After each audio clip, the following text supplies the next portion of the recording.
संध्या की किरणें जब जयपुर की हवाओं से टकरा रही थी, तब आर्या अपने कमरे में शीशे के सामने खड़ी थी। आज उसका सगाई के बाद पहली बार अपने ससुराल जाना था। उसने खास तौर पर एक लाल रंग की सिल्क की साड़ी पहनी थी, जिस पर सुनहरे जरी का काम था। माँ, देखो ना, ये साड़ी कैसी लग रही है? बिल्कुल दुल्हन जैसी लग रही हो बेटी, माँ ने मुस्कुराते हुए कहा। आर्या ने हल्की सी मुस्कान दी और अपने बालों में गजरा सजाया। वो अपने ससुराल वालों के सामने अच्छा प्रभाव छोड़ना चाहती थी। आर्या अपने ससुराल के फ्लैट की लिफ्ट में सवार हुई।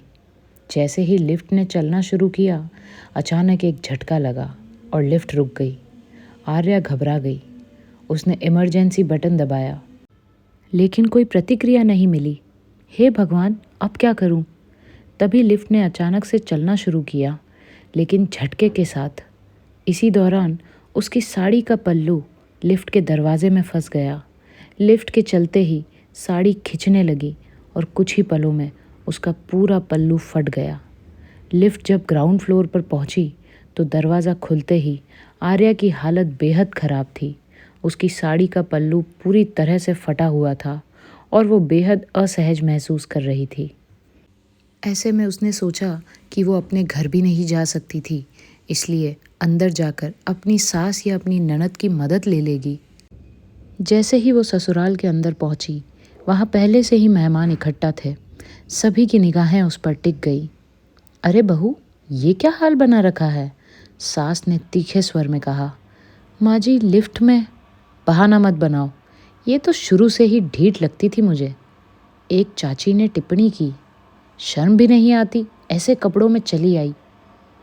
आर्या ने समझाने की कोशिश की। सच में मेरी साड़ी लिफ्ट में फंस गई थी, ये एक हादसा था। आर्या को यकीन नहीं हो रहा था कि ये लोग उसके साथ ऐसा कर रहे थे। उसने अपनी बात सबको समझाने की कोशिश की, लेकिन कोई सुनने को तैयार ही नहीं था। तभी उसका मंगेतर विवेक वहाँ आया।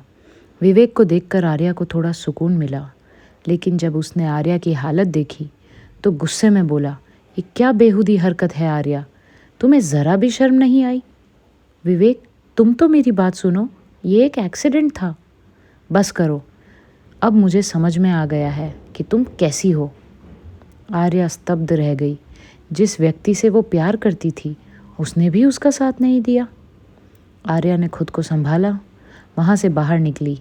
उसने पास की एक दुकान से कपड़े खरीदे और वापस ससुराल पहुँची। ये लो, अब तो मैं आप सभी के हिसाब से ठीक हूँ ना, लेकिन अब मैं इस रिश्ते को आगे नहीं बढ़ा सकती। क्या मतलब? विवेक ने पूछा। जब एक हादसे में तुम मेरा साथ नहीं दे सके, तो जीवन की कठिनाइयों में कैसे दोगे? ये कहकर आर्या वहाँ से अपने आत्मसम्मान के साथ जाने लगी। विवेक और उसका परिवार आर्या का मुंह देखते रह गए। विवेक उल्टा आर्या पर गुस्सा करने लगा कि 4 लोगों में तुम मुझे शर्मिंदा कर रही हो। ससुराल वाले भी विवेक की हाँ में हाँ मिला रहे थे। सास और ननद बोली, तुम इतनी सी बात को इतना क्यों बढ़ा रही हो? आर्या ने खुद को संभाला और बोली, मेरा आत्मसम्मान मेरे लिए सबसे बड़ा है।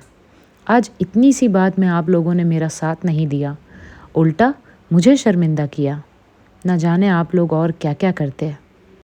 और विवेक ने तो मेरी बात सुने बिना ही मुझे गलत साबित कर दिया। ये शादी आपको मुबारक। आर्या ने अपनी सगाई की अंगूठी उतारी और विवेक के हाथ में थमा दी। आर्या को दिल टूटने का दुख ज़रूर था, पर जीवन भर के दुख से बचने की खुशी भी थी।